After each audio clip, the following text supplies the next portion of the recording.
Tradicionalno srečanje se bo začelo s sobotnim koncertom slovenskih zamejcev, na nedeljski osrednji prireditvi, na kateri pričakujejo okrog 100 zborov, pa bo zapelo več kot 1000 pevcev pod sloganom Veselje je pri nas.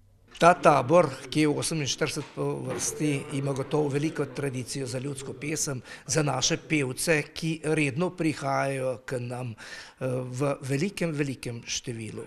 Pevski zbori se pripravljajo skozi vse leto, program pa prvič skupaj izvedejo šele na Generalki.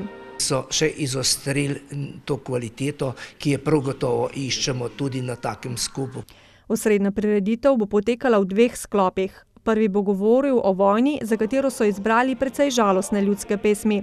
Pesmi o tem, ki jočejo, o fantih, ki odhajajo, pa se bodo vrnili ali se ne bodo vrnili. Drugi sklop pa bo o alkoholu in njegovih posledicah. Da otroci napadejo očeta, ker jim je vse zapil in tako naprej.